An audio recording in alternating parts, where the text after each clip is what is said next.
云咯。哦，好啊，係啊係啊，你好，開始啦，我就開始講啦。好，你可以開始啦。好啊，大家好，我係 Fiona。咁咧，今日個 topic 咧就係農曆7月啦，安定能量啦。咁亦都會有好多嘅即係以我自己嘅即係故事分享啦。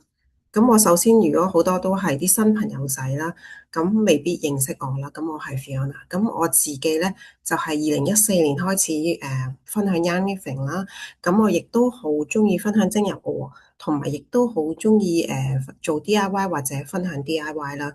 咁我自己咧本身就係一個精油調配師同埋香薰治療師，亦都最近咧都有深造芳香心理諮詢啦。所以喺體驗方面咧，或者教學方面咧，同埋分享咧，其實都比較都好資深。所以咧喺呢十幾年嘅叫做修行之路啦，咁有好多好有趣，亦都好特別嘅嘢，可能會打開大家認知啦，或者會聽一啲可能未聽過嘅嘢啦。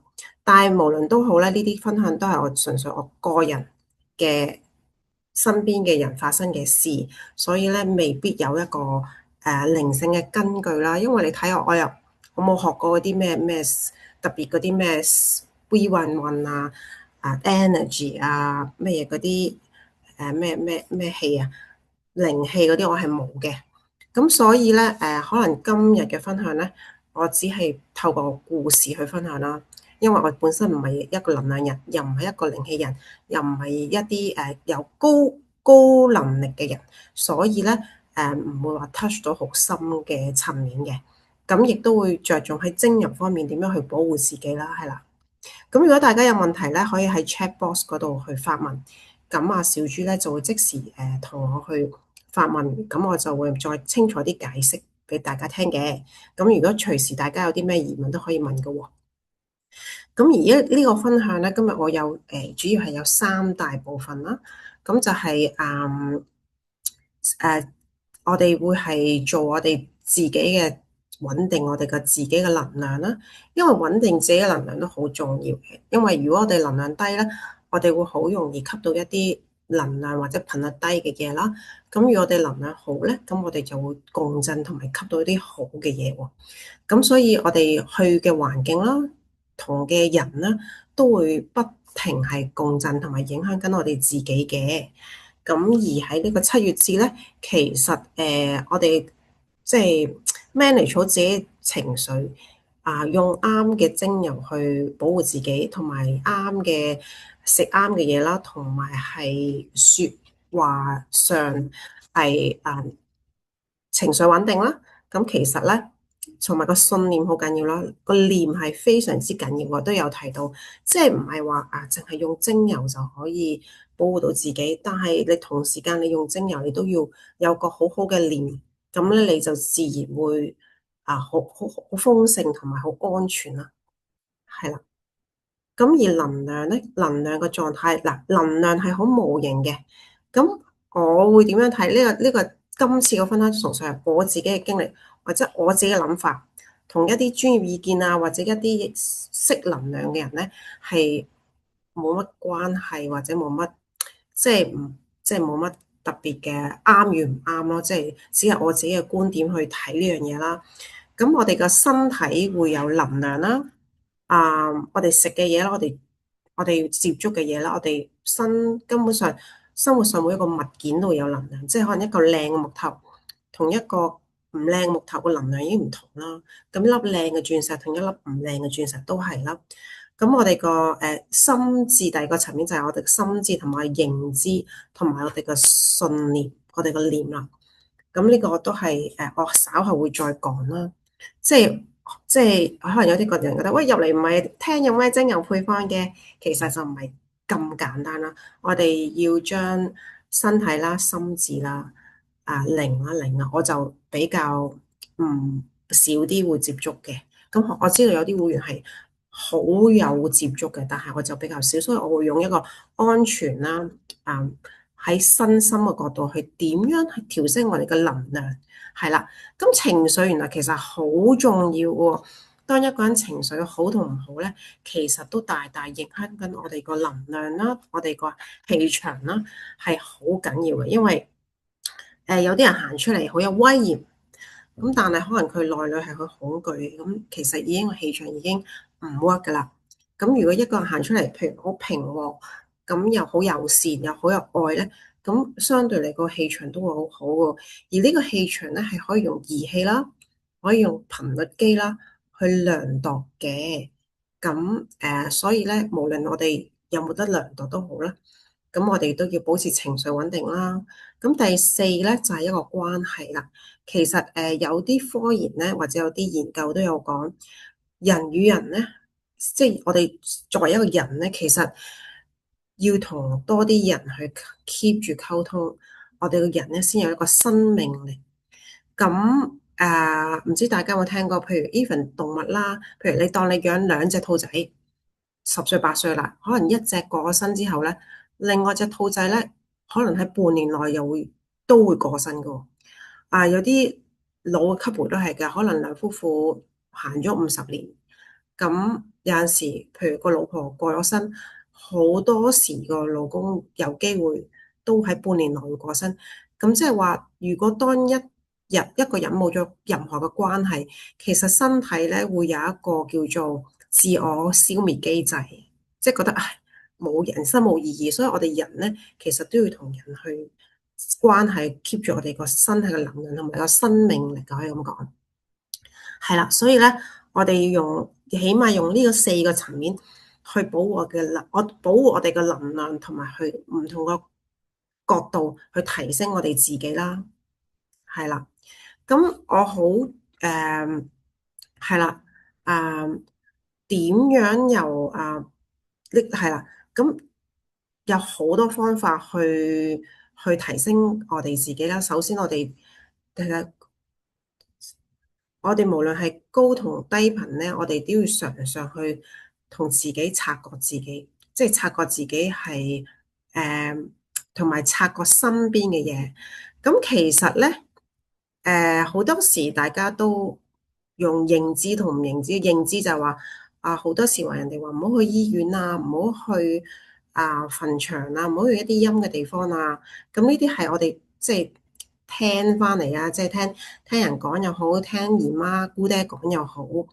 咁呢啲我哋知道之後，我哋避免其實都係好事嘅。始終一個中國文化或者一個文化流傳咗幾千年，即係有陣時都要聽下啲前人去講，譬如即係唔好亂咁講嘢啊嗰啲咁，都係有根據嘅。咁所以我哋自己要有一個邊界感咯，嚇，同埋我係啦，同埋我會覺得好多用精油嘅有緣分用精油嘅人咧，都相對係有一部分係比較高敏嘅人。咁大家可以如果大家係高敏咧，可以試下喺個 chat room 嗰度打高敏，或者可以都可以分享你高敏嘅經歷，喺同我哋一齊分享高敏嘅經歷。咁我會一步一步去帶大家去感受下點樣去察覺。睇下先，我可以點樣去察覺我哋自己嗰個情緒，唔係同埋能量啦，係啦。咁點講呢？我不如我講翻我自己啦，我自己對呢個能量或者點樣去 feel。下先我睇下一張 slide。我講咗呢張 slide 先嚇，呢一個我成日都會用呢個霍金斯地圖或者係一個霍金斯能量表去量度我哋當下個能量嘅指數嘅。咁你會見到個圖咧有20至到600，咁佢個霍金斯情緒能量表咧由0去到678都有嘅。咁死咗嘅人咧就係0啦。咁如果係一個恐懼啊憤怒咧，就係20至175，呢個叫緊縮區，係啦。咁喺呢個區域咧，我哋要去梳理，去揾點解會咁樣咯，然後去察覺自己。有啲咩方法去 let go 或者係去啊繼續向前啦。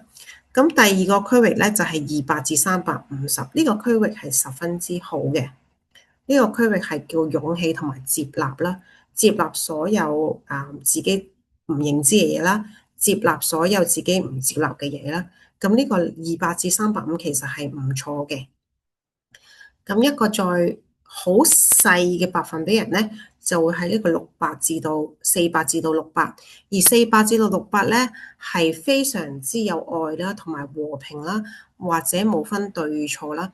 咁大家如果想睇詳細嘅表咧，可以喺 Google 嗰度 search 霍金斯情緒能量表嘅。我成日都好中意叫啲朋友去睇呢個表，無論佢去察覺自己當下佢係覺得自己係咩狀態啦，或者佢講嘢嘅説話佢係咩狀態啦，或者佢身邊嘅人喺咩狀態咧，都會大概反映到嗰個人喺呢個情緒嘅能量嘅百分比或者個度，即係嗰個指數啊。咁所以咧，其實現實生活裏邊咧，有85%嘅人咧，個情緒能量咧係低過200嘅，所以85%嘅人咧都會有恐懼啦，有憤怒啦，有妒忌啦，有埋怨啦，所以85%係相對非常之高嘅百分比。所以裏邊咧有15%咧喺200以上，即係有100個最多有15個人會有勇氣啦，會接納啦，或者會有愛啦、和平啦，即係喺一個叫做好好嘅能量上面係非常之少啊。所以呢個 PowerPoint 我冇講嘅就係 Feeling Kit。咁 Feeling Kit 其實都對應我哋個中軸，即係我哋個五臟六腑啦，或者我哋個七輪啦。咁無論係七輪又好，五臟入六腑又好，我哋個氣場都好啦。其實佢係調整緊我哋嗰個心輪啦，同埋我哋嘅情緒層面嘅。即係話我哋喺能量上邊，其中一個大範疇就係情緒能量啦。所以好多時我哋唔察覺自己嘅情緒，或者唔識表達情緒，或者唔知道自己有情緒，都可以考慮多啲用 Feeling Kit 或者花嘅精油去察覺下自己內在有啲乜嘢唔記得咗嘅情緒，其實就未 let go 或者未表達或者未放開啦。咁好多人唔知嘅，尤其是咧返 OL 嗰啲啊，或者係做嘢做得好長嗰啲咧，其實佢哋遺忘咗佢哋個情緒，所以佢哋表面上行出嚟係個好高能量，但係其實內裏係好多嘢未去釐清或者梳理或者未處理嘅，所以嗰啲人行出嚟好勁，未必代表氣場好所以咧情緒精油係一個非常之好嘅叫做可以幫我哋會調整同埋去提升同埋去察覺啦。咁喺精油嗰度啦，係好快入主打正題啦喎。咁喺7月裏邊咧，點樣係用精油嘅芳香分子去提升我哋嘅氣場，或者去保護我哋自己咧？咁其實喺大自然裏邊咧，有咁多種花草樹木啦，佢哋所有精油都有能量，無論你搽邊支都會帶俾你能量。咁而喺呢個能量層面咧，咁我哋無論係喺我哋身體啦，身體我哋個呼吸，你呼吸大力啲，你都可以產生一個能量。點解啲人要練氣功啊？練嗰啲咩啊？咩易筋經啊，即係易氣功啦、呼吸法啊。其實透過呼吸咧，我哋可以增加我哋嘅身體嘅陽氣啦，亦都可以排除我哋個風。中醫講風邪同埋濕毒呢啲都係一個邪風嚟嘅。咁我哋呼吸法都會幫到手啦。咁我哋要有邊界感啦，要有一個好嘅念啦，同埋我哋要 make sure 我哋個環境係乾淨企理，少雜物啦。咁所以我哋成日都要察覺我哋身邊嘅環境，同埋執拾我哋身邊嘅環境。無論係環境啦、屋企啦、家私啦，自己個身體度氣啦，同埋身邊嘅人啦，其實全部都係共振緊一啲能量嘅，即係等於啊，點解你喺馬爾代夫嗰日幾個禮拜心情特別好，但係唔知點解喺一個落緊雨天氣又冇窗嘅地方，又覺得心情特別差咧？所以環境、自己身體同時間都係有令到自己嗰個氣場係有分別嘅，係啦。咁我講緊一個最簡單嘅配方，而又比較少人去提及嘅一個 combination 啦。咁白天使，我諗10個用家10個都知啦。白天使係一個好好，亦都好香嘅複方精油，裏邊有成5、6種花嘅精油啦，亦都有啲好高頻率嘅，係咪乳香啊、沒藥嗰啲、檀香嗰啲，係 for 一個好靈性、好有光啊。其實呢一個白天使咧，就係俾我哋身體一個保護嘅光金光罩。咁我形容下啲呢個個人守護香氣咧，就特別適合想保護自己個氣場去用啦。咁你有啲人識能量人咧就話哦，你想象一下自己有道光包住自己咧，你就好安全噶啦。咁唔係個個人個念係咁強噶嘛。咁有一個加拿大嘅即係好 top 嘅 leaders 咧，佢就又教我話，因為佢係非常之 spiritual 嘅，即係其實加拿大唔知點解好多人都 spiritual，可能係嗰度個能量高啦，環境清靜啦，多樹木啦，佢哋好容易感應啦。咁佢就教我用白天使同埋黑胡椒。咁我乳香我就加落去嘅。其實乳香咧喺耶穌年代咧係耶穌出世嘅禮物啦。乳香同沒藥都係一個好靈性嘅油啦，同埋咧好多勁嘅神父咧都會用乳香去幫人哋去祈禱醫治嗰陣時咧，會喺個額頭嗰度咧用乳香打個十字架個先去祈禱喎。所以其實乳香咧係一個喺精油入門套裝裏邊一個好好嘅能量，好好頻率嘅精油嚟嘅。所以如果乜嘢精油都冇，你淨係得套入門套裝咧，用乳香都 OK 嘅。咁但係你話唔係喎，我想了解下我哋而家7月要出街要用邊啲油咧？咁我有幾個配方嘅。首先就係做個保護配方啦，就係個人守護配方咧，就係將白天使咁你就可以滴3至4滴啦。咁咧就通常咧就可以搽咗喺膊頭先，跟住咧就我哋 rub 嗰啲我哋自己頭髮，rub 完自己頭髮咧，跟住咧我哋其實咧我哋個身體係圍咗個氣場嘅，我哋咧就好似幫自己梳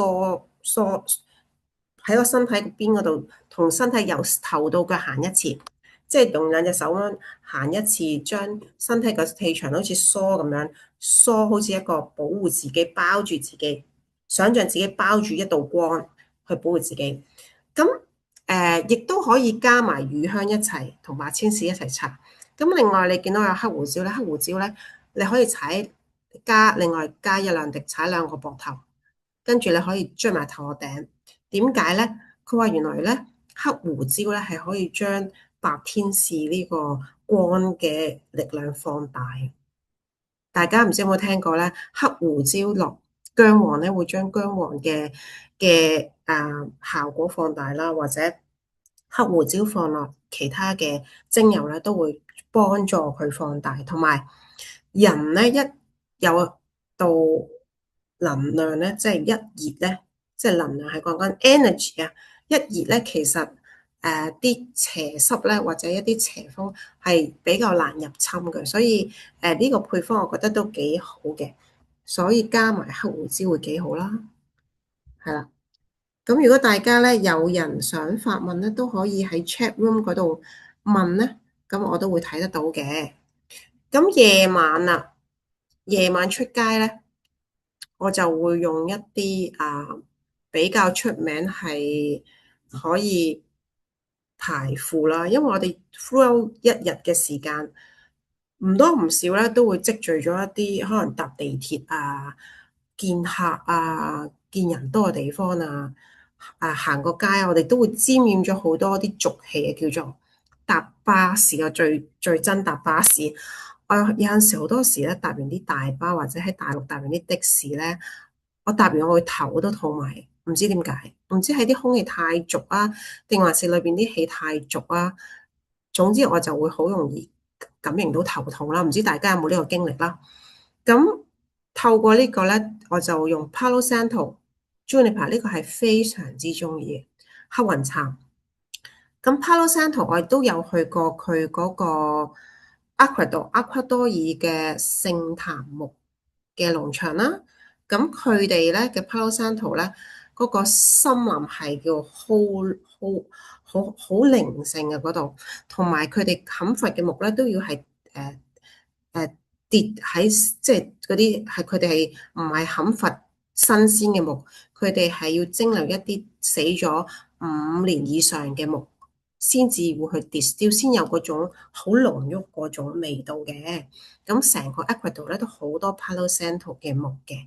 咁呢個大家都知啦，好出名，燒佢可以去淨化空氣啦，令到我哋身體嘅唔好嘅氣趕走啦。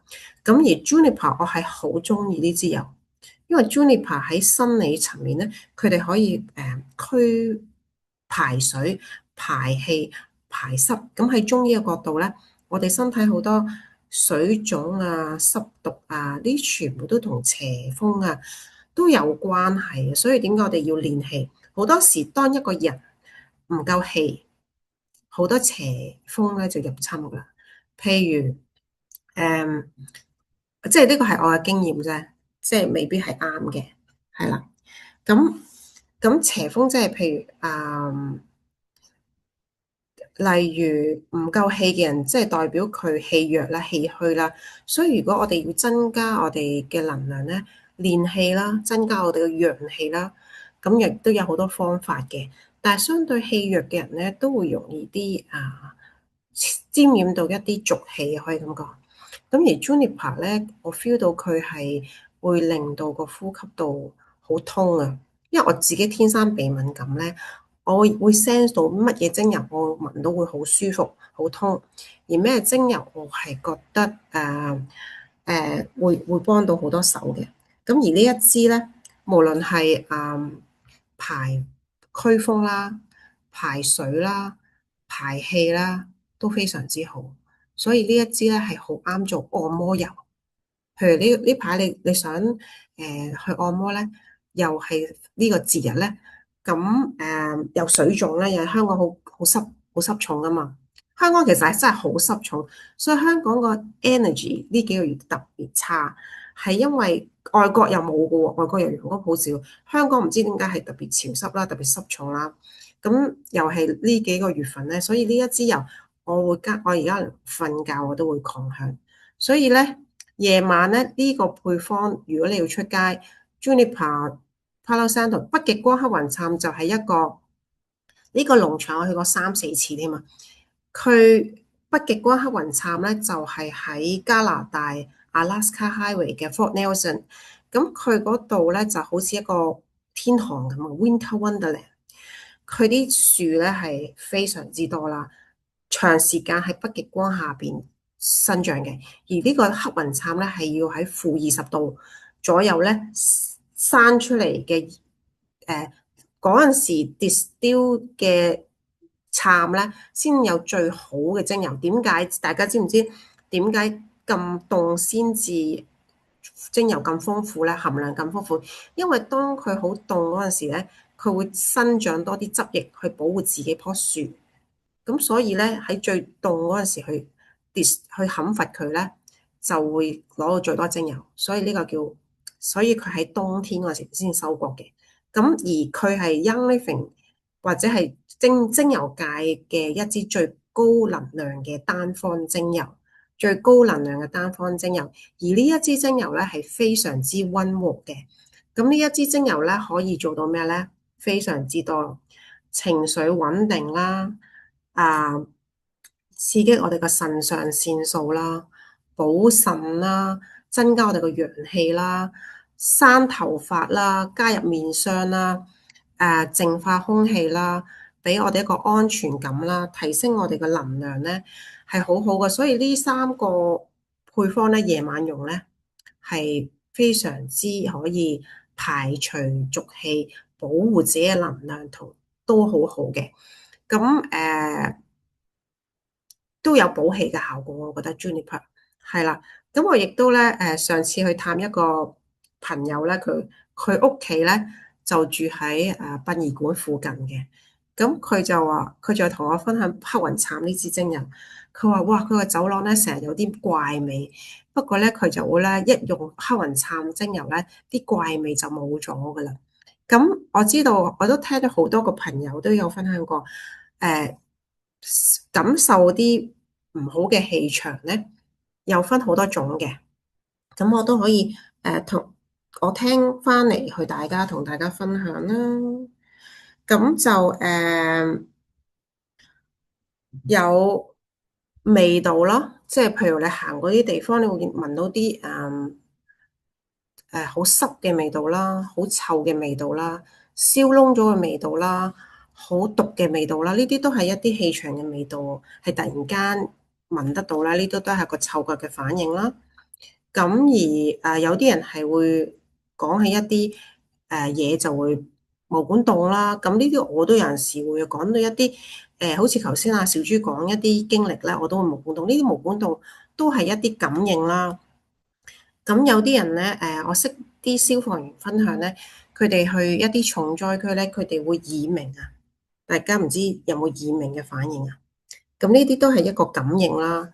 咁亦都有啲人咧會係皮膚敏感啦，或者係鼻敏感啦。你鼻敏感有陣時突然間鼻敏感咧，都係因為嗰個空間個氣場唔係咁好，而突然間可能有啲濁氣啦。生理反應咧就係多塵啦，靈性反應就係多濁氣啦。所以有陣時你分唔清佢究竟係空氣污糟啦，定還是能量污糟啦。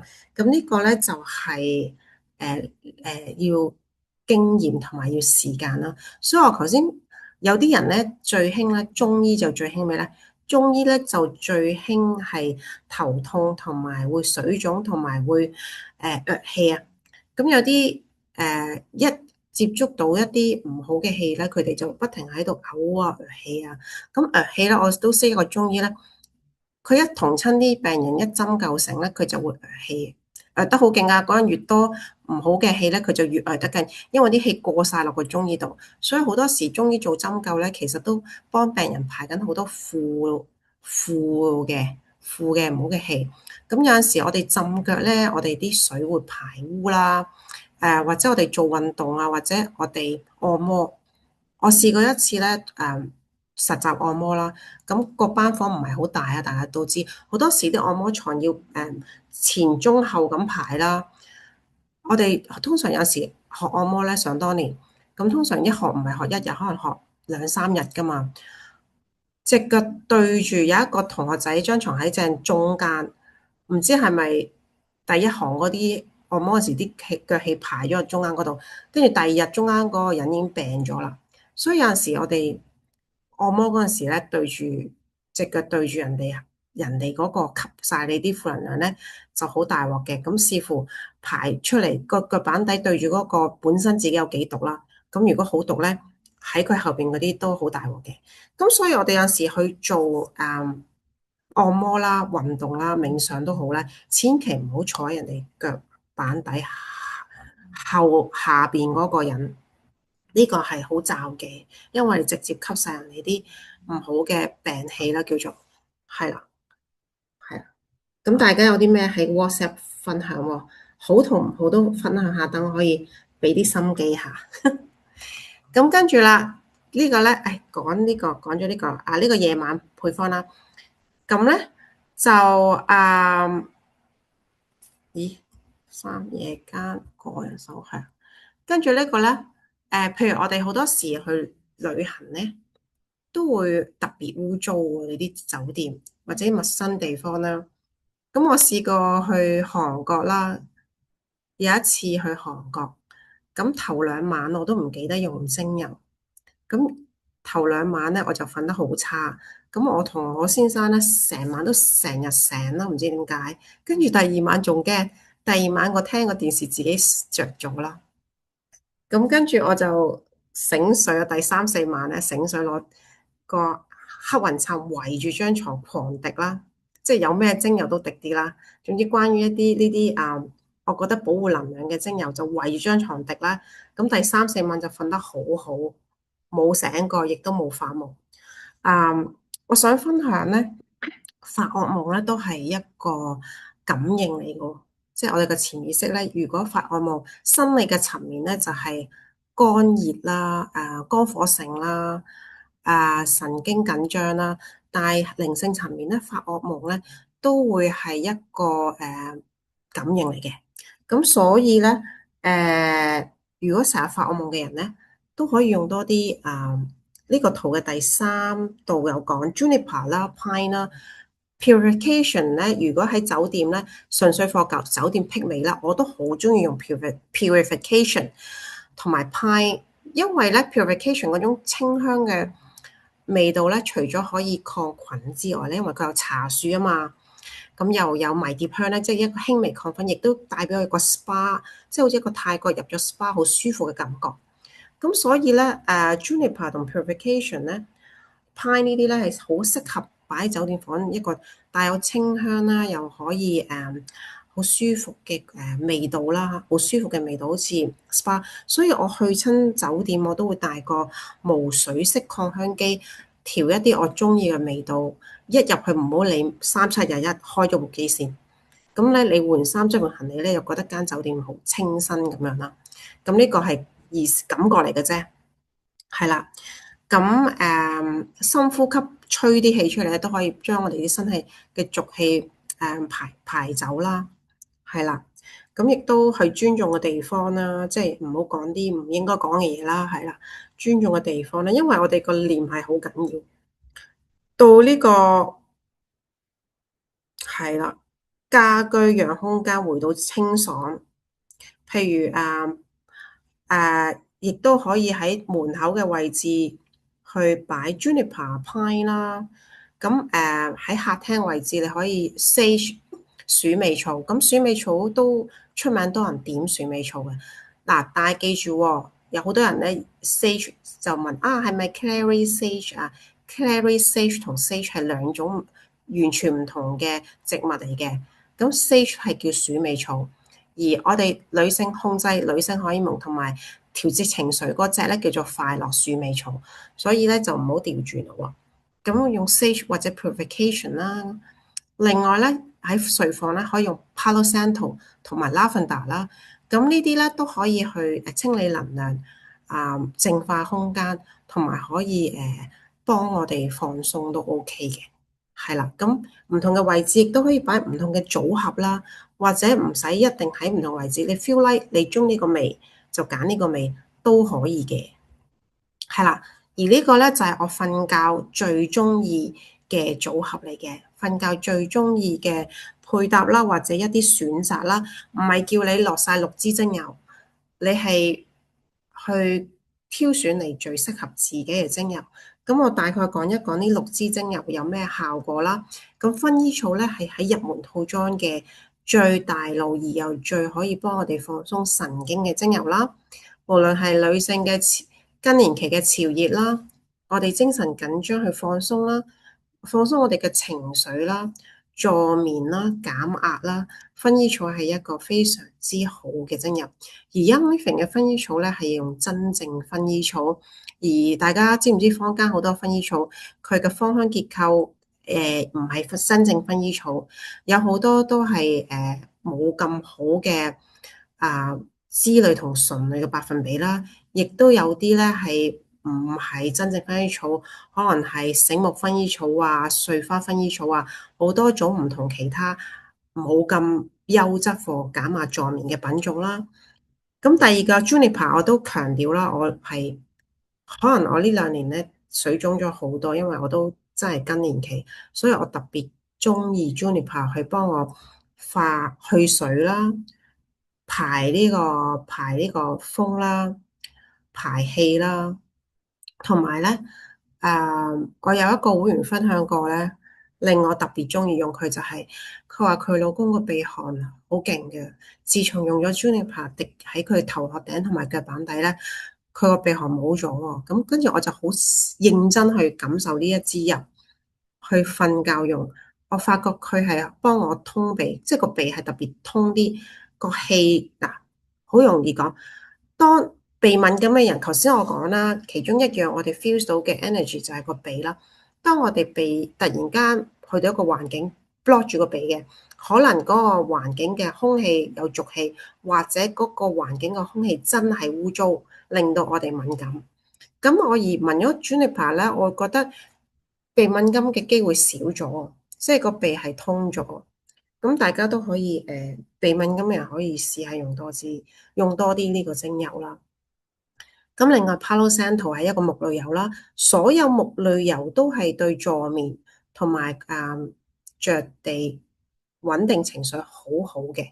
咁而聖檀木咧，聖木咧係一個非常非常出名喺能量界嚟講咧，係出名係清理負能量，尤其是燒嗰啲木啦，係啦，所以呢一個咧我都好中意我嚟擴香瞓覺嘅。咁而馬鬱蘭咧就係幫我哋放鬆我哋嘅神經。咁呢一個只係一個協助更加瞓得好，因為有陣時我哋去到一啲陌生地方，譬如外國啊、酒店啊、東南亞，特別多古靈精怪嘢嗰啲咧，你一定通常啲人係瞓唔到覺啦，夜晚成日醒啦，發惡夢咧，咁想我哋放鬆我哋嘅神經，令我哋更加瞓得好咯。而可以最啱着地啦，穩定情緒同埋着地，令到神經熄機咧，就係岩蘭草啦。咁好多時無論係高敏啦、腦筋活躍啦、誒、壓力大嘅人咧，佢哋都好難瞓覺，或者好容易扎醒咧。岩蘭草咧係非常之適合啲非常之活躍嘅人啦、細胞活躍嘅人啦、神經活躍嘅人咧，去用佢去幫我哋着地翻。咁呢個係一個好好嘅油，亦都咧岩蘭草咧補氣咧，我覺得用咗佢咧，唔知點解個身體會吸佢個味道係吸得好搶呢隻味嘅，因為我好多時我都會做一啲叫做聞香嘅活動啦，或者一啲精油察覺嘅活動啦。雖然呢支油唔係一個香嘅油，亦都好多人睇唔起嘅油，亦都好多人會覺得隻味好似草咁嘅味，冇乜特別，亦都唔香。但係當佢哋去聞呢種油咧，用個身體去 feel，大家去拎支岩蘭草出嚟咧，你用身體去 feel 呢隻味道咧，你會發覺你聞佢嗰陣時，你個身體自然有道氣會吸佢，因為咧90%嘅都市人都唔着地啦、離地啦，因為長期按電話啦、長期緊張啦。咁其實我哋嘅身體會説話，我哋身體聞到精油嗰陣時咧，會察覺，會俾反應。個反應就係勁吸呢個精油嘅能量，同埋你會發覺你個呼吸道咧，嗰呼吸嗰個氣會吸得佢好深啊！因為個身體話俾我哋聽，我哋係好需要岩蘭草，好多都市人都好需要，所以放佢瞓覺簡直係冇得頂。咁北極光黑雲杉啦，呢一支都係我好中意，覺得係能量好高，亦都好溫和，亦都好安全。喺農場嗰度嗰啲人咧，佢哋好中意用佢嚟按摩關節嘅。佢哋覺得咧，按摩咗關節咧，啲關節咧就會冇咁痛咯，舒緩關節咯。同埋有一個咧，好中意將佢去加入洗頭水，加咗之後咧，頭髮生得好快。咁所以咧，其實呢一個黑雲杉係一個好好能量嘅精油，亦都好溫和。即係高能量嘅精油唔代表係刺激咯，但係佢都係好溫和。咁而喺北極光農場裏邊咧，除咗黑雲杉啦，嗰度有白雲杉啦，有 fir 啦，fir 即係有 pine 啦，有松樹啦，fir 即係好似聖誕樹嗰啲咁啦，全部都係針葉類嘅樹啦。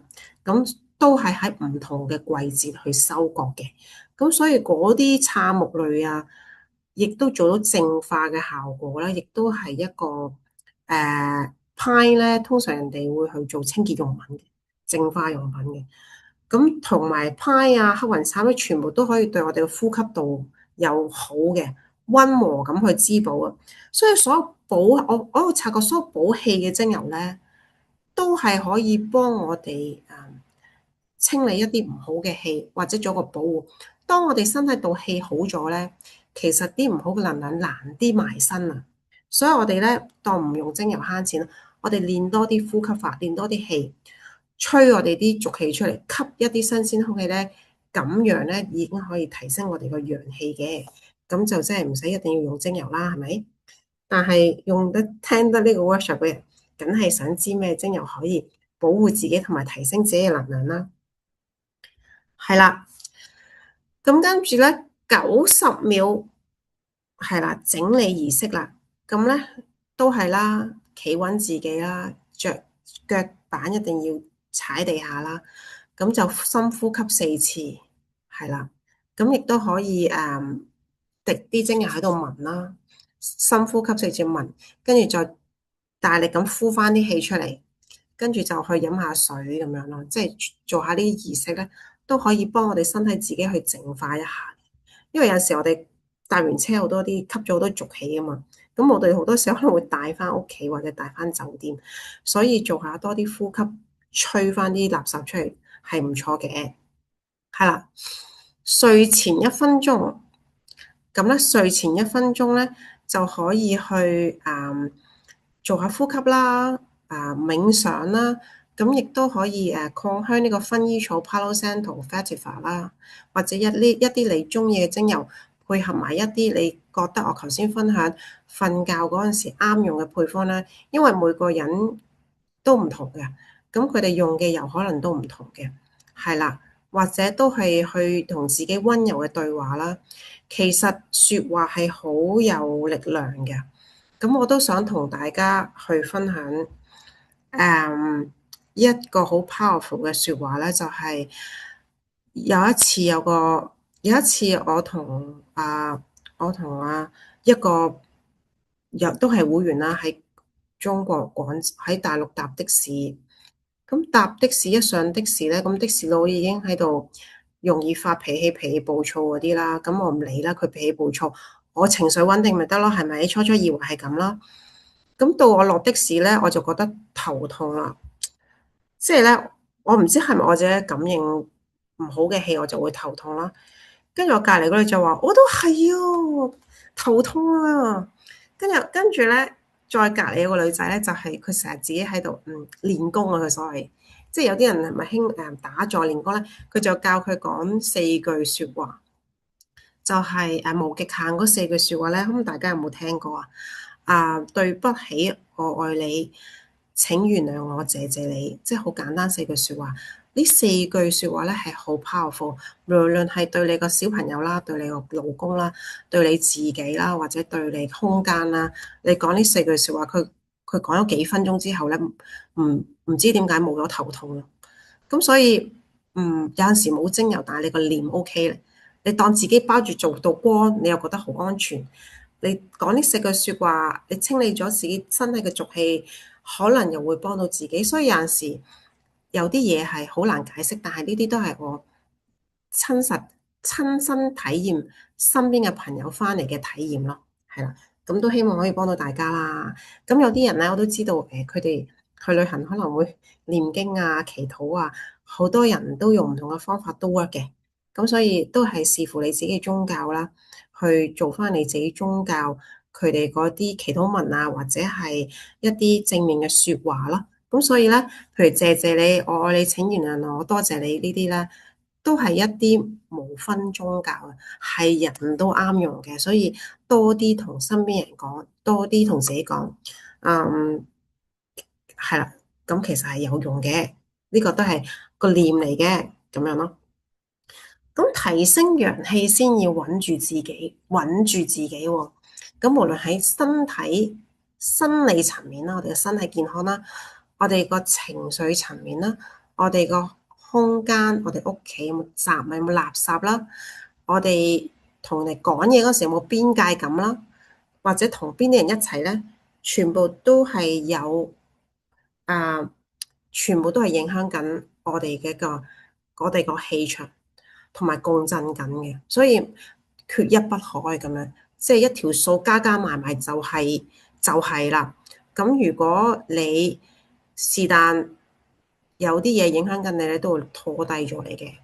咁得閒拍下身啊，撥下個頭啊，拍下自己啊，其實都係一個清理唔好嘅氣場，斬斷咗一啲濁氣嘅。有啲人又話剪，有啲人又拍或者拍打都 OK 嘅。第二個就係多啲去踩草地啊、沙灘咧，幫我哋身體多餘嘅濁氣咧，回歸我哋嘅大地母親。係啦，咁我喺中醫個角度咧，點解要去沙灘曬太陽？點解要踩地下咧？就係因為幫我哋將我哋叫做將啲火引翻去歸元啊，即係落翻地啦。咁而我去沙灘曬太陽咧，其實就好簡單嘅啫。太陽一曬落嚟，我哋身體嘅濕風邪氣就會經汗水排走啦。咁所以咧，出汗咧係一個好好幫我哋提升陽氣嘅一個方法啦。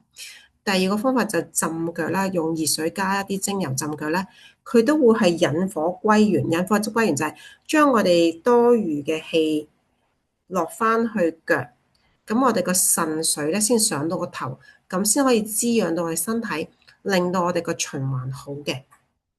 咁呢個 make 唔 make sense 啊？係啊，啊，做乜咁感觸啊？講完嗰4句你就想喊，喊就喊啦，盡情喊啦，喊都係一個排毒好好嘅途徑嚟嘅。咁跟住我哋個語速啦，慢慢講，係啦，先說重點，同埋清楚回應，保留空間。我哋一定要有個邊界感啦，係啊，邊界感好緊要。咁所以咧，我哋要將自己自身個人調好咗先，咁我哋先至有，咁已經贏咗好多噶啦，係啦，曬太陽啦，曬太陽好好噶，去濕啊，我而家好中意曬太陽，因為佢可以去濕，因為濕同風係同一組嘅。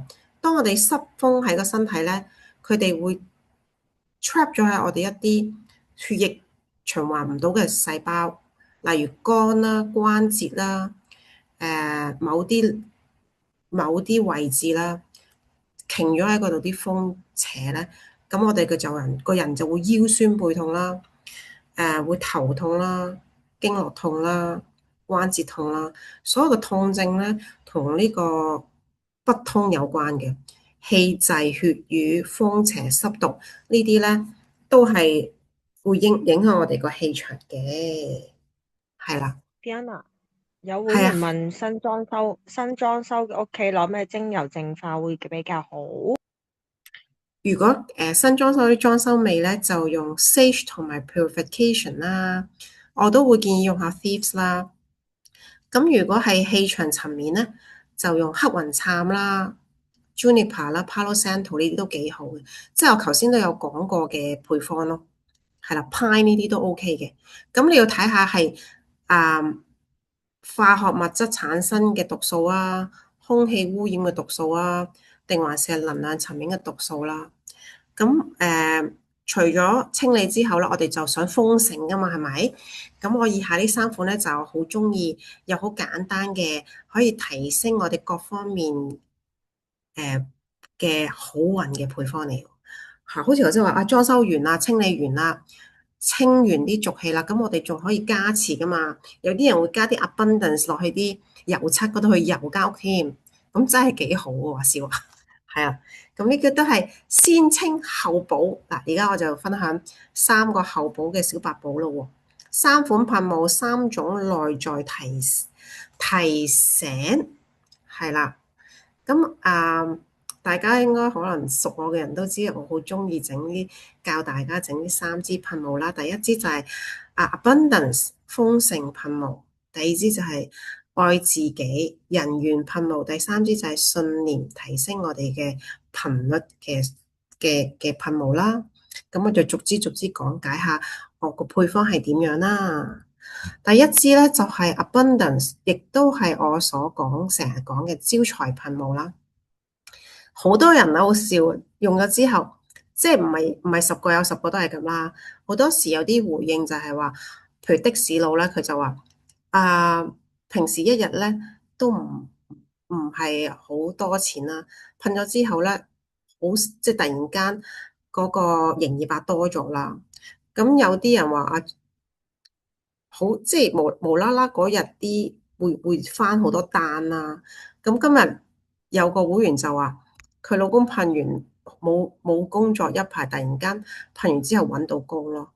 咁亦都有啲人係贏麻雀啦，突然間有個即係個銷售好好啦，或者有好多幾好嘅分享，我都覺得做個 spray bonus 都幾好。咁個配方咧就係有 abundance 啦、佛手柑啦，佛手柑咧都係一個招財嘅同埋可以減壓嘅精油嘅。當一個人咧壓力細咗咧，你個氣場好咗咧，你都會共振到一啲好啲嘅嘢嘅。而 abundance 係一個好能量嘅精油，係基本上佢可以通我哋嘅七輪咁滯添。而岩蘭草咧都幫我哋着地啦，亦都係一個吸財啦，檀香都係嘅。玫瑰係一個好高頻率嘅單方精油，咁加埋玫瑰嗰種愛嘅頻率啦，同埋一個高頻率係非常之幾好嘅呢個配方。咁你話我唔想買咁多精油，好貴喎。咁你就揀頭嗰兩支啦，Abundance 同佛手柑其實已經好好噶啦。咁你就可以做你個香水噴霧啦、擴香配方啦，都希望可以帶嚟好運啦、健康啦，同埋共振到一啲好嘅頻率同埋好嘅人緣。係啦，我自己咧好容易攝親嘅，即係我唔知我嘅感應係容易感應到頭痛啦。有一次就頭痛啦，咁我就冇心機見人，又冇心機去啲乜，我就決定咗返公司做番梘。咁我就返公司咧就做 Abundance 番梘，成支 Abundance 倒落去咁做啦。咁做咗一陣咧，咁我就開始飆冷汗啦，即係飆陣汗啦。飆完陣汗咧，隔多一個鐘咧，我係完全冇晒事，冇晒頭痛同埋好精神。點解咧？就因為呢個精油幫我個能量同埋我驅咗啲病氣啦，然後就好翻晒咯。咁所以咧，唔係一定好多種精油都有同樣嘅效果，就係佢哋可以驅除唔好嘅氣，而去提升到自己咯。咁你話呢啲唔係話啲辟邪啊，又唔係咩驅乜嘢，係真係我哋自身個能量好嗰陣時咧，我哋啲病氣就自然會排走，或者啲唔好嘅氣場就入埋唔到身啦，叫做。所以係唔完全一啲都唔會混混嘅。我講嗰啲嘢係好心理層面去睇呢樣嘢嘅，同埋喺芳香層面去睇嘅。咁呢一支啦，多啲用啦。就算你唔用之前嗰啲，你用呢啲，其實所有精油都可以幫我哋提升我哋個能量同埋頻率嘅。用完阿賓頓，你個人即刻熱啲嘅。我做番梘就知啊，我會知道乜嘢精油落個番梘係減低個做化反應，咁嗰啲咪叫冇咁熱嘅油咯。乜嘢精油係可以增加我哋嗰個做化反應，嗰啲咪熱油咯。薑啊、abundance 呢啲咪好快 chase 咯，呢啲咪熱啲嘅油咯。咁一個叫呢個叫魅力啦、人緣啦。咁我會用 Joy 8滴、Orange 8滴。咁如果貪心啲，可以落2滴廣藿香同埋1滴玫瑰嘅。咁呢個咧搽咗之後咧，你個心情會開心啦，同埋你會開心同人哋溝通啦。咁如果單身嘅女士啦，或者單身又要喜愛夜蒲啦，咁都可以噴呢個配方，去令到自己嘅頻率高啲啦。識多啲好啲嘅人啦，共振多啲好啲嘅朋友翻嚟啦，係啦，呢個幾好嘅。咁呢個 Belief Spray 咧就主打係 Belief 啦，Belief 係一個複方精油，佢有黑雲杉啦，有藍雲杉啦，好多杉木裏邊咧，可想而知佢係一個最高頻率嘅複方精油。咁我頭先講咗最高頻率嘅單方精油就係黑雲杉啦，咁最高頻率嘅複方精油就係 Belief 啦。咁個配方咧可以用7滴 Belief 同埋7滴檸檬。咁再想佢 stimulating 啲咧，就會落2滴薄荷同埋2滴迷迭香嘅。咁 Belief 淨係呢支油咧，其實非常之多嘅個案就係抽獎運，無論係 annual dinner 抽獎啦、食飯抽獎啦、抽活動嘅大獎啦，唔知點解好容易抽到大獎，用佢萬試萬靈嘅呢支，佢會將你個氣場同埋自信咧係帶到一個好高嘅位置，好 special。味道咧，如果講三個 spray 嘅味咧，我就呢個味係排第三嘅，排第一嘅味道就係排第一嘅味道就係呢個，排第二就係 abundance，呢個亦都係叫招財啦。排第三嘅就係呢個 belief，呢個精油，排第三係呢個，係啦。跟住咧，誒明亮能量是5個日常基本。咁我哋咧，無論用精油又好，有個好嘅信念，我哋都要作息定時啦。即係話我哋最好早起早睡啦，即係吸收陽光、吸收陽氣。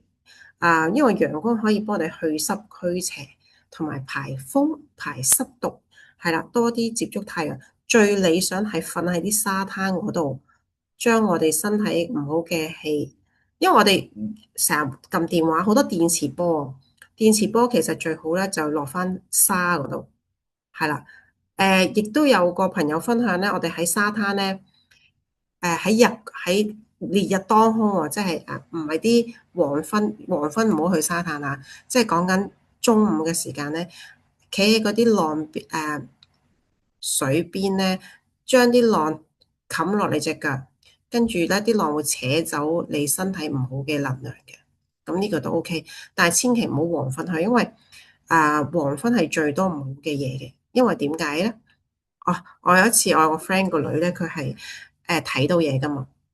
咁我就好奇咁問啦，我話咦邊度有呢啲嘢啊？佢通街都有噶啦。跟住我話咁邊段時間最多啊？係咪夜晚啊？佢話唔係喎，最多係黃昏啊，即係5、6點嗰陣時下晝，因為唔知係咪日夜交界期係比較多，即係等於佢哋開始出街咁咯。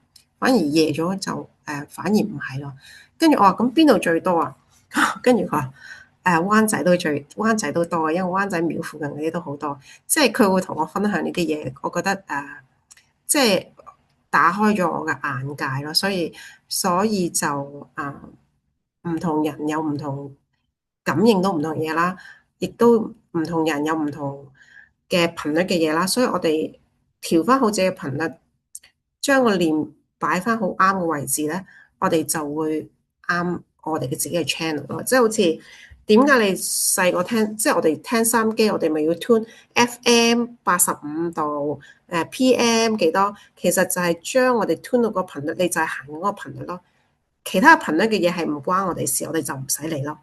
係啦，咁我哋執好間屋咧，都會令到個頻率好啦，少啲垃圾啦。因為你有時聽啲姨媽姑爹話，唔知喺邊度攞嚿嘢翻嚟，就搞到屋企好麻煩。就係盡量將啲垃圾掉走咧，間屋咧越清咧，越少嘢咧，個能量就越好嘅。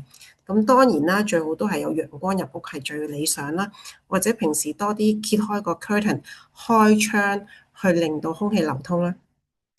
頭先我講咁多咧，其實好多時重複咧，都會講到人體道氣啦。我哋將啲氣排走啦，或者我哋將啲呼吸去排氣啦。所以我哋空間咧，成日保持空氣流通咧，其實係幫我哋個空間嘅風水都好。一個空氣唔流通嘅位置咧，佢哋嗰啲氣滯咧，咁亦都容易積聚一啲唔好嘅氣場。所以咧，開下窗啊，make sure 我哋揀嘅房啊屋係疏通空氣咧，係對我哋身體好啦，個空間好啦，乾淨咧，所以空氣個氣好咧都緊要嘅，係啦，係啦，同埋如果誒一啲唔好嘅活動，我哋可以7月節少啲去啦，例如去一啲山間嘅地方啊，或者係夜蒲嗰啲啦，少啲去啦。因為一啲disco 啊，或者一啲陰啲嘅地方咧，咁陰啲嘅地方我都想同大家分享一個叫做荔枝莊。我有2個經驗去荔枝莊，即係我都好多時我中意水上活動啊嘛，通常水上活動都係天朗氣清去啦。咁有一次咧，我哋出海啦。咁荔枝莊嗰度個海咧就凹咗入去，好似一個避風灣咁樣嘅。咁無啦啦嗰次咧，我哋隻船撻唔着咯，即係無啦啦啲電縮咗，撻唔着。咁唔係第一次啦，另外有啲人都試過咁樣。跟住第二次咧，又同人哋出海啦。咁佢哋有一隻係風帆嚟嘅，咁一隻就揸住船啦。啱啱咧就陽光普照，天朗氣，但係唔知點解一去到荔枝莊咧，突然間咧橫風橫雨喎。跟住有個係嗰啲係風帆教練咧，要跳落海游佢隻船去幫佢哋處理啦。即係過咗個灣咧，又係天朗氣清。所以有陣時一啲出名陰嘅地方，我哋真係唔好去咯。即係唔係咩，但係呢啲嘢咧就寧可信其有，不可信其無咯。咁亦都有啲人咧，譬如有啲人去一啲地方，佢哋會頭痛啊，會病啊。呢度成日都聽到嘅，因為我哋分享精油啊，芳療師咧，其實好多時會遇到啲人啊頭暈啊、頭痛啊、發燒，點樣處理啊？有陣時未必係感染病毒嘅，有陣時佢哋去完一啲唔好嘅空間，或者去即係我有個親戚佢去親一啲譬如醫院啊或者殯儀館，佢都會頭痛或者會唔舒服，咁呢啲咪叫高敏體質咯。咁呢啲高敏體質其實某程度上係保護緊佢哋自己 from 一啲唔好嘅氣場，所以佢哋如果揀唔去係好嘅，係好事嚟嘅。咁而高敏體質，我想分享一個非常高敏嘅故事俾大家聽。咁我有一次咧，就同一個 girlfriend 去上堂啦。咁上堂咧，通常一班學生咁有一個講師噶嘛。咁我哋兩個咧就坐最前嗰排啦。咁好好地咁上咗堂，跟住個導師啦，就揾一個人出嚟講見證，即係好興啊嘛！上下堂專人講見證。咁我個 friend 咧，佢係好感性同埋好敏感體質嘅。咁我唔係咁敏感，我少敏感，我係頭痛或者係唔舒服啫。咁咧請咗個人出嚟分享，咁嗰個人咧就係做一個靈異，即係靈異嘅 channel 嘅YouTuber 啦，靈異 channel YouTuber 啦，即係佢哋要好多好多好多啲 interview 嗰啲都係關於啲靈異嘢啦。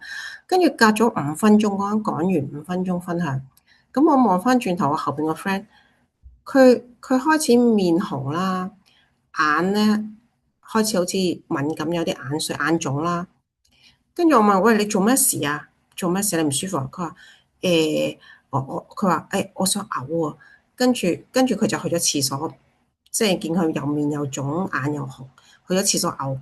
跟住我問你做乜事無啦啦咁？你突然間係咁嘅啫喎。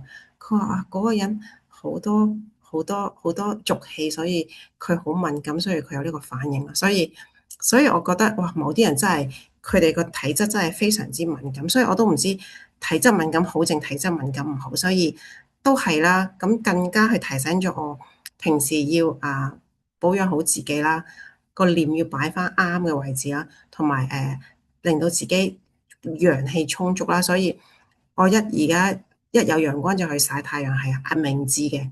跟住用精油去保護自己啦，即係好似我啱啱分享完，哇嗰日攝親我去整番梘，成支 Abundance 咁倒落去，做完之後咧我舒服晒咁咯。咁除咗 Abundance，其實之後我啲沙我會講一隻精油，一個按摩配方，我覺得萬試萬靈嘅，即係唔係話清氣場啲精油啦，係啦。咁就資訊啦，資訊衞生啊，譬如我哋而家講七月節精油啦，咁可能9萬幾個 builder 都會分享七月節咩乜精油啦。其實集體練個念咧都會影響個氣場，所以咧我哋盡量唔好講啲唔好嘅嘢啦，我哋講正能量啦，好嘢啦，將我哋個念咧 focus 喺一啲好嘢嗰個講咧就會好啲咯，係啦。咁要練習感恩啦。咁喺食療方面咧，其實都可以幫我哋增加我哋個陽氣嘅。咁我真係 casually 我就諗起幾樣嘢咧，可以幫我哋增加陽氣同埋抵抗力。唔知大家有冇聽過啦？當我哋身體溫度一高一度咧，我哋個抵抗力係大幾倍嘅。咁所以咧，我哋要 make sure 身體健康，冇邪風冇濕毒咧，我哋一定要保持血液循環好啦，同埋我哋唔好手腳冰凍。你會發覺咧，寒底嘅人咧容易舐嘢多啲嘅。咁而我覺得幫到身體循環同埋令到我哋增強抵抗力，同埋令到我哋熱能講緊 energy 提升嘅，就係維他命 C 啦、零下紅啦，呢啲好基本啦，抵抗力。除咗抵抗力之餘，佢就會增加我哋嘅熱能喎，叫做 energy 啦。無論 energy 好啦，我哋濕同埋風咧都會容易啲排走嘅。咁除咗呢啲之外咧，仲有呢個 inner defense 黑薑black ginger。咁 inner defense 裏邊有熱油啦，hot oil 裏邊嘅 hot oil 有牛至百里香啦。咁呢啲咧，除咗可以令到我哋嘅循環啦、病氣啦，嗱，通常我哋舐嘢啦，通常都係80%人都會病啦，係咪？咁 inner defense 咧，其實就係我哋個防衛啦。佢喺生理層面咧做到一個化病氣啦、排毒啦、循環啦更加好啦，整熱我哋嘅人咧，將啲唔好嘅毒素排走啦。咁黑薑都係啦，黑薑都係幫我哋促進代謝啦，增加我哋身體嗰個燃燒能量、燃燒嘅力量啦。咁都係幫助我哋可以提升我哋個陽氣啦。喺中醫嗰度，陽氣旺盛點啊，百毒不侵啦。係啦，血液即係嘅血即係循環啦。咁而新出嘅 balance and burn 都可以幫我哋消脂同埋提升我哋嘅陽氣嘅。係啊，呢個都係我諗出嚟嘅一啲產品，可以食多啲，令到我哋可以減低我哋嘅病氣啦。咁而精油方面，我哋有個 Vitality 嘅系列啦。咁 Vitality 嘅系列咧，有唔同嘅精油咧，呢啲精油咧都相對嚟可以增加我哋個血液循環，同埋提升我哋個陽氣嘅喎。就例如 Cinnamon Bark 嘅 Vitality、肉桂嘅樹皮啦。咁 Cinnamon Bark 我哋 Young Living 嗰隻咧係用石蘭肉桂嘅。石蘭肉桂咧，佢呢個芳香結構咧可以幫我哋暖身啦、溫熱啦，提升我哋嗰個血液循環啦，減低血脂啦，對血管、心血管健康好好嘅。譬如胃寒啦、血管健康唔好啦，飲呢個 cinnamon bark 嘅 tea 啦，或者將 cinnamon bark 溝落去佢一啲雪糕啊、茶咧度飲咧，都係可以幫到手嘅。咁而檸檬 Vitality 係咪人講緊嘢啊？檸檬咧係喺 Starter Kit 裏邊咧，其中一支可以提升我哋嘅能量嘅精油。當佢加入水嗰度飲咧，都會幫我哋促進我哋個代謝。小豬，小豬，可唔可以熄佢個電聲啊？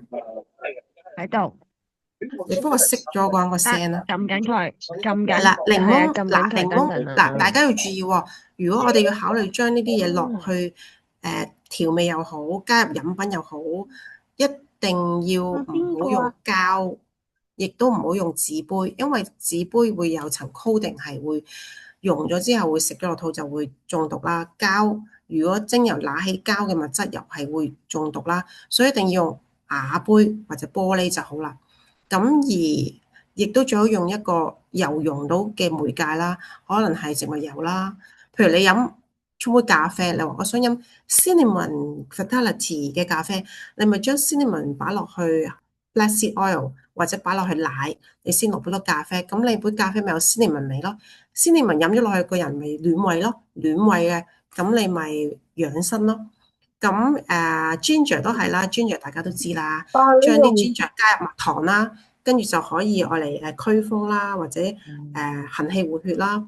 咁丁香咧都可以嘅喎，但係丁香證明唔係個個人中意咧，就個人喜好啦。丁香係一個其中一個最高抗氧化嘅精油，抗氧化指數好高嘅精油。而大家有冇聽過印度咧好中意煲丁香水去飲茶？點解？因為佢話丁香水煲茶係可以提升免疫力。咁我哋嘅杜察精油，我哋嘅 inner defense 都有丁香成分，係咪仲簡單啊？水都唔使煲啦。咁所以咧，呢啲精油除咗熱之外，又可以提升抵抗力啦，非常之好。咁 black pepper 都係啦。咁呢啲熱油咧，除咗係一個提升我哋嘅陽氣啦，都可以幫助我哋心血管啦、血液循環啦，抗病毒啦，都非常之好嘅，係啦。咁有啲咧，亦都可以愛嚟做按摩配方，亦都會有人譬如燒脂按摩配方會加 cinnamon 啦，有啲啊會加薑啦，譬如驅風配方按頭嘅會加薑啦，或者燒脂配方亦都會加 black pepper 啦。所以咧有好多配方嘅，咁亦都唔係代表一定要用呢支嗰支，實在精油世界太多選擇同埋太多 options 同埋太多功能，係非常之有趣嘅，係啦。咁亦都有人聽過啦，十金裏邊有支卡士亞喎，咁卡士亞肉桂cinnamon bark 又係肉桂，有咩分別咧？卡士亞係中國肉桂，中國肉桂咧相對嚟講咧個毒性係高啲嘅，咁所以咧少啲攞嚟食嘅，但係中國肉桂個抗菌能力係高啲嘅，所以如果對心血管健康咧，就用石蘭肉桂 cinnamon bark。如果係想抗菌能力高啲咧，就用中國肉桂卡士亞。而喺 Bible Oil 裏邊咧，嗰支一支咧就係中國肉桂係卡士亞嚟嘅。咁因為唔同肉桂嘅拉丁文都唔同，唔同國家都唔同，所以 Young Living 嘅 cinnamon bark 咧，石蘭肉桂咧係一個最高品質嘅肉桂。大家有冇聽過石蘭茶、石蘭奶茶嗰啲嗰個咪最出名咯？點解咧？因為斯里蘭卡、印度想當年佢哋係好出名係賣丁香肉桂去俾歐洲國家，係主要嘅收入之一。點解咧？因為嗰陣時15、16世紀咧，佢哋會用佢哋呢啲粉去醃肉，去令到啲肉唔會腐壞。因為嗰陣時冇雪櫃，亦都冇空運，運輸嗰陣時亦都冇包雪櫃，所以咧呢啲係一個非常珍貴愛嚟保存食物嘅醃料咯。而點解印度咁興香？東南亞點解咁興香料咧？因為東南亞好熱啊，本身天氣啲嘢好容易變壞啊，所以佢要落好多啲薑黃啊、丁香啊、肉桂啊呢啲辣椒啊去醃咧，或者去調味咧，令到啲人唔會病或者唔會中毒。因為印度係好污糟嘅，所以佢哋要狂落啲辣椒醃料，令到佢哋可以當消毒咁樣咯。亦都係好 make sense 嘅，因為佢哋都係幾千年歷史遺留落嚟嘅傳統文化，所以我哋 Gary 好好啦，將呢啲文化可以延伸到我哋嘅日用品裏邊，可以令到我哋身體健康啦，同埋今日個主題係咩啊？增加陽氣啊嘛，同埋血液循環，我哋個人氣通，我哋咧就會好難俾啲邪風入侵噶啦。係啦，咁而呢個 Rain Drop 我都 highly recommend，因為呢幾個月呢一年啦，咪疫情之後啦，啲能量真係唔係咁好。我哋身體好多時無論係代謝啦，搭飛機好多病氣啦，我哋去一啲人群開會有好多病氣啦，唔知點解隔離實有一兩個人係長咳嘅喎，跟住或者成班人開會咧，硬係唔知點解開到好夜，啲人冇得瞓咧，實有人病，啲病氣又唔知點解會過到自己度，就會頭痛嘅咯喎。咁咧，我哋會將全部 Rain Drop 咧擺晒落一支嗰度。雖然有啲人話唔係咁好啦，但係方便啊嘛。咁咧，我就好多時出旅行一定要帶樽細樽，100ml 以內，因為100ml以內可以上得飛機。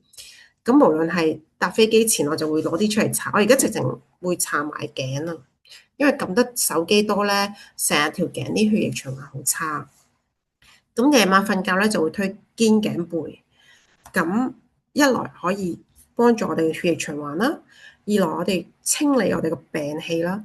咁當我哋有唔好嘅氣場喺身體裏邊咧，最大嘅感覺係乜啊？最大嘅感覺咪頭痛啊、攰啊、病氣啦。咁所以 Rain Drop 係一個最終極而又最有效可以幫我哋化病氣嘅按摩油，係啦，可以即係冇咗佢搞唔掂，而家出 trip 唔知點解係。但係咩人唔用得咧？本身濕疹底、皮膚敏感，最好慎用或者唔好用住。或者當我用咗，見到自己排毒反應勁咗咧，就唔好用啦。因為 Rain Drop 裏邊比較多刺激性嘅油，或者比較叫熱油啦，佢哋會引發我哋身體有個排毒反應。個排毒反應如果出唔到喺大便或者汗水咧，就會變相咗喺皮膚呈現出嚟啦。所以大家要明白呢個排毒嘅道理啦，同埋排毒係一個好嘅反應嚟嘅。但係當你身體皮膚支配唔到呢個排毒反應，你就會變咗係覺得困擾同埋辛苦咯。係啦，咁所以咧提升我哋嘅氣場啦、清理啦、運咧，都係要有均衡飲食、充足睡眠、規律嘅活動，係啦。咁另外咧，仲有嘅喎，呢個咧到下最後一個環節咧，就係我哋個信念啦。我哋個念係好重要。例如我講，譬如話而家話個個都話 balance and burn，減肥，食極都唔瘦，點解咧？因為我哋冇擺埋個念落去。如果我同你講，你最中意嗰個男仔3個月會同你食飯或者見面或者娶你，有呢個信念啦，咁俾你食 balance and burn，你覺得你會唔會受得到啊？因為如果齋冇一個信念或者一個目標，叫你食 balance and burn 咧，你未必會減到肥。但係如果我話你最中意嗰個人會3個月內出同你約會，甚至乎娶你，你一定會肯定可以受得到你個 target 嘅目標，就係因為你個念。所以所有嘅嘢都係我哋嘅念產生，所以我哋諗嘅嘢一定要正念同埋好嘅能量。咁要點樣為之好能量？我哋就會翻返去之前嗰個情緒能量表啦，就係霍金斯情緒能量表。咁如果唔知我講乜，又或者遲入嚟嘅人咧，你可以 search 霍金斯情緒能量表，睇下自己平時講嘢啦，身邊嘅人講嘢啦，自己嘅感受啦，係處於乜嘢狀態啦？係處於一個無奈狀態啦、妒忌狀態啦、悲哀狀態啦、自信嘅狀態啦、有愛嘅狀態啦、無分對錯嘅狀態啦，全部都反映緊你當下嘅能量咯，亦都可以刻意去改嘅。當你刻意去諗通一樣嘢，察覺自己去提升一樣嘢咧，你個能量就越嚟越好啦。最犀利嘅人咧，就係可以不停去察覺自己有啲咩可以進步嘅地方，或者不停去面對困難，由困難中成長學習。因為每一個困難咧，亦都冇啱同唔啱，只係有擴闊我哋嘅認知，同埋我哋去學習接納一啲我哋未敢接納或者未見過嘅嘢咯。好多時我哋嘅情緒係產生於我哋嘅認知層面唔夠闊啦，或者係我哋內在嘅恐懼啦，或者係我哋原生家庭一啲重複性令到我哋驚嘅念啦，都會都會有機會嘅。尤其是原生家庭咧，會影響我哋嘅 DNA，DNA 細胞咧就會影響我哋嘅神經，神經咧就會影響我哋嘅健康。所以咧，無論喺生理層面啦、能量層面啦、原生家庭層面啦，或者係啊、都係好有關係。所以係啊，所以咧信念系統係一個我哋好值得去學習。點樣去將我哋個念去覺察自己，去面對同埋去提升咧？呢一個係即係另一個 topic 咯，係啦。咁啦，就係營養支持看需，即係先看需求與標，要求呢一版咧就係講補充品啦，即係做好我哋即係搞我哋個自己嘅身體先啊！我哋食啲乜啊？啱食啲乜咧？我哋都要確認自己身體最需要先去選擇啱自己咯，啱自己嘅嘢食咯。係啦，正能量不是壓抑情緒，即係有陣時話，哎呀你唔開心啦，你積極啲啦，開心啲啦。但係你好難叫一個抑鬱嘅人叫佢唔開心，因為抑鬱嘅人本身佢自己都控制唔到自己嘅情緒啊，所以我哋都係搞好自己先咯，即係先搞好自己去諗，去同你身邊嘅人，佢當下嘅情緒。即係叫做讓佢去發泄又好，讓佢去接納自己，去自己學習咯。我哋好難去干預一啲人嘅，我哋做好自己啦，係啦，覺察自己，覺察到自己咧，將自己搞好咧，其實都可以共振到側邊嘅人好嘅。即係咩意思？譬如嗱，當我屋企人，當我身邊屋企人好情緒好差啦。咁佢嘅情緒差會影響到我都好 down 㗎嘛，好多時都。咁我嘅學習就係話，我要當身邊嘅人情緒差，由得佢鬧，由得佢喊，但係我哋要劃清個界線，就係我觀察到佢，我知道有樣嘢，但係我唔好影響我情緒，我要接納佢，控制唔到自己，佢會喊，佢發癲，我咧就管好我自己個情緒，就保持情緒穩定啦。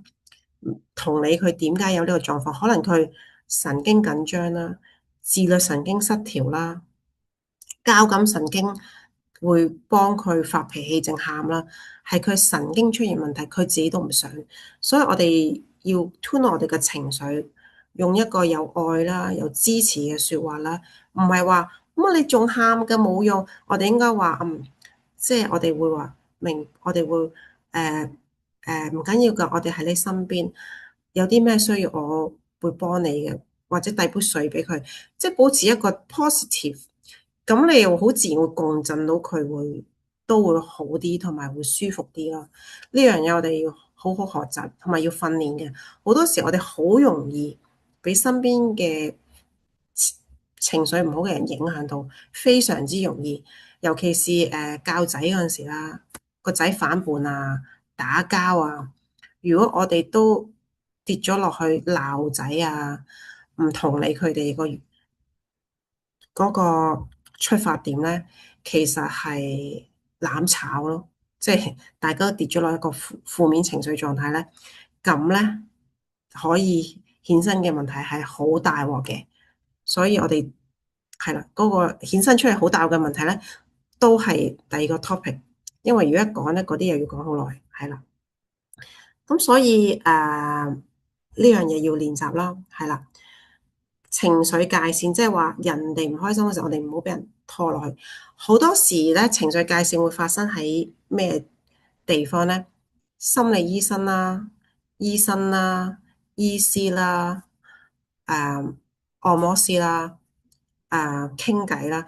當你同一個好病嘅人一齊處理佢嘅個案或者係傾偈咧，我哋會吸咗好多佢啲唔好嘅嘢啦。咁如果係一個傾偈嘅渠道，如果你同一個人傾偈，你變成一個成日中意聽人哋係講是非啊、訴苦啊，其實聽嗰個咧係不停吸緊人哋啲唔好嘅嘢啦，咁會將自己嘅能量拉低嘅，吸埋埋咧自己都會病。但係有啲人咧硬係覺得聽人哋講呢啲嘢咧係做咗一個幫，即係好似做咗一個拯救者。即係大家如果有知新新聞仔拯救者或者係中意聽人哋講嘢嗰啲人咧，如果係成日都聽人哋掉垃圾嗰啲咧，即係投訴啊、講是非，其實我哋要學習將佢講嘅嘢將佢扭轉翻正面。譬如有啲人，譬如我打俾你，哎呀，今日咯搭車嗰陣啦，又嘈啦，又麻煩啦，老公又衰咯。今日老公咧就閂門又閂遲2分鐘啦，搞到我困咗喺車度啦。即係我哋反而唔係話係啊咁衰，我哋反而話其實我哋都要感恩佢車我哋。如果冇車我哋搭巴士仲慘，即係大汗搭細汗，跟住佢再掉咧，跟住我哋最好就遠離佢啦。即係如果你同一個人傾偈，佢係咪都會即係會令到你內耗咧？你寧願快啲選擇離開佢啦，選擇唔聽佢啦，選擇轉話題啦，選擇即係少啲去內耗自己咯。係啦，咁呢個就會 set 邊界咯，或者呢個緊要，但係呢個都係要練嘅，係啦。聆聽同埋尊重啦，係啦，你或者當自己情緒唔好嗰陣時，我哋都學習去感恩身邊每一樣嘢啦，因為感恩嘅能量係好高。咁如果我哋多啲去感恩我哋嘅小朋友啦、老公啦，或者自己啦，或者身邊嘅人咧，自自然然咧，你個情緒啦，都會越嚟越好嘅。係啦，但係千祈唔好抑壓喎。有啲人咧，平時明明係情緒好差，但係表面翻工就冇嘢，我好開心啦。咁咧叫做表裏不一咧。其實呢啲人咧唔係最變態，係情緒最唔穩定，因為長期抑壓嚇，無論係誒 OL 啦，或者日本人啦，日本人其實可以長期抑壓噶嘛，因為佢表面上好有禮貌，但係翻到去放咗工咧就狂飲酒，跟住好抑壓，都唔出奇。所以我哋要好察覺下自己係咪表裏不一，表裏不一即係表面同內裏係唔一致，咁我哋就要去調整一下咯。係啦，七個自我安定嘅領域，身體啦，頭先我全部再 revise 翻啦，我哋嘅身體啦，多曬太陽，多飲水，多呼吸，多排氣，多拍打。空間咧，我哋越少嘢越好，越清新越好。咁情緒咧，如果都係嘅，好多青少年而家咧，佢哋有唔開心嘅嘢咧，佢哋會寫日記。寫、畫、唱歌、同人傾訴都係可以抒發情緒嘅。雖然同人傾訴最唔好啦，因為我哋會將我哋唔好嘅情緒俾咗朋友啊嘛。咁最好唱歌啦、寫日記啦、喊都得嘅。咁都會幫到手嘅。關係啦，我哋要維係一個有流動嘅關係啦。亦都係所講啦，人唔可以自己嘅生活。就係正正而家呢個 AI 時代，我哋可以直接同 AI 傾偈，基本上人與人之間咧可以係零溝通。當如果全部人都中咗呢個 AI 毒，淨係同 AI 傾偈咧，人嘅生命啊、抑鬱症啊、自閉咧，亦都會大大提升。所以呢個係一個好恐怖嚟緊，越嚟越多年青人會有患上抑鬱，因為 AI 打機嘅時代會令到佢哋失去咗關係。係啦，你亦都會其實都開始察覺到好多嘅關係都會被 AI 取代啦，所以咧，問題就只會越嚟越多。係啦，咁當下係啦，活在當下啦，感恩當下，仲可以好暢順、好開心去呼吸每一口空氣啦。感恩啦，感恩嘅能量好高，感恩你可以寫感恩日記啦，或者真係去表達同身邊嘅人多感恩啦。你一話唔埋，身邊嘅人隨時會移民啦，隨時會唔知去咗邊啦。咁呢啲咧，多啲感恩，其實會共振到大家都會越嚟越好咯。咁就行動啦，小目標小進步啦。所以我哋有一個即係好好嘅 routine 咧，咁我哋咧就會好身體健康啦，情緒穩定啦，情緒穩定啦，又會身體健康。咁情緒同健康好有關係嘅。咁有啲人咧，譬如尤其是腸胃啦、胃咧，其實好多時都係因為我哋個情緒緊張或者唔開心，影響我哋個神經，個神經咧影響到我個胃食唔到嘢，或者急得滯嘅人就屙唔到，所以咧脾胃咧同我哋個情緒好有關係。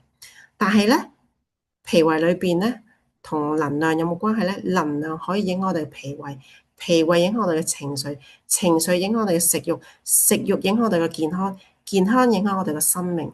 所以咧唔好嘅氣咧入咗我哋心咧，我哋就要去察覺自己點樣去將自己去自救啊！呢樣嘢係息息相關。大家如果真係細心諗咧，當我哋身體有個病，好多時你去醫院 check 身體檢查 check 個病，唔係因為個身體病，全部都係我頭先講嘅所有嘢都係有關聯嘅，係啦。咁啦，就係即係基本啦，就係頭先講咗咁多精油啦，用嗰陣時要皮膚測試啦。精油唔係萬能啦，好多時如果當下我哋自己身體狀況，譬如毒素太多啦，有濕疹啦、皮膚敏感嘅人咧，用精油咧，因為精油係好好嘅，會排毒嘅，會代謝嘅。如果我哋個腸胃排唔出咧，佢會喺我哋皮膚排毒嘅，或者有啲精油會令到我哋提升血壓或者降血壓咧，我哋都要慎用啦，係啦。咁所以咧但係我分享得嘅配方啊成啊，咁我都分享咗10幾年啦，咁都叫眯埋眼咧，都知道發生緊咩事啦。咁所以咧，都可以安全去帶領大家用好產品嘅。咁除非皮膚排毒反應，記住要誒揾我諮詢啦，或者係更加知道自己點解會係咁樣咯，就要去翻排毒抗氧化食療方面去着手啦。係啦，香氣是入口，規律是底氣，察覺是保護。咁如果大家認同我頭先嘅分享咧，都即係可以喺留言區打是但 whatever 啦。但係都好多謝今日大家去抽時間去聽我嘅分享啦。雖然我嘅分享冇乜科學根據，亦都我又冇即係冇讀過啲能量嘢，亦都冇呢個天賦有個感應啦，但係無論我身邊啦、我嘅經歷啦、我嘅經驗啦、我見過嘅人啦、我見過嘅 case 啦，其實都證實咗唔可以唔信，同埋都係要尊重每一個層面、每一個頻道嘅每一個宗教嘅嘢，用一個友善啦、有愛啦，同埋一個正念啦，去善待我哋身邊嘅人、我哋空間嘅嘢。同埋我哋呢個地球每一樣嘅禮物咯，係啦。我今日嘅分享就係咁多啦。大家有冇問題？小豬，如果喺度。冇問題，我就完啦。好啊，我哋留翻有問題或者喺討論區傾啊。係啦，多謝各位，拜拜，嗯，拜拜。拜拜。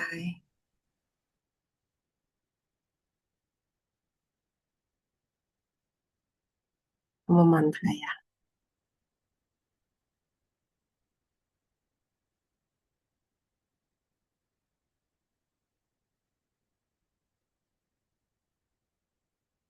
拜拜，拜拜。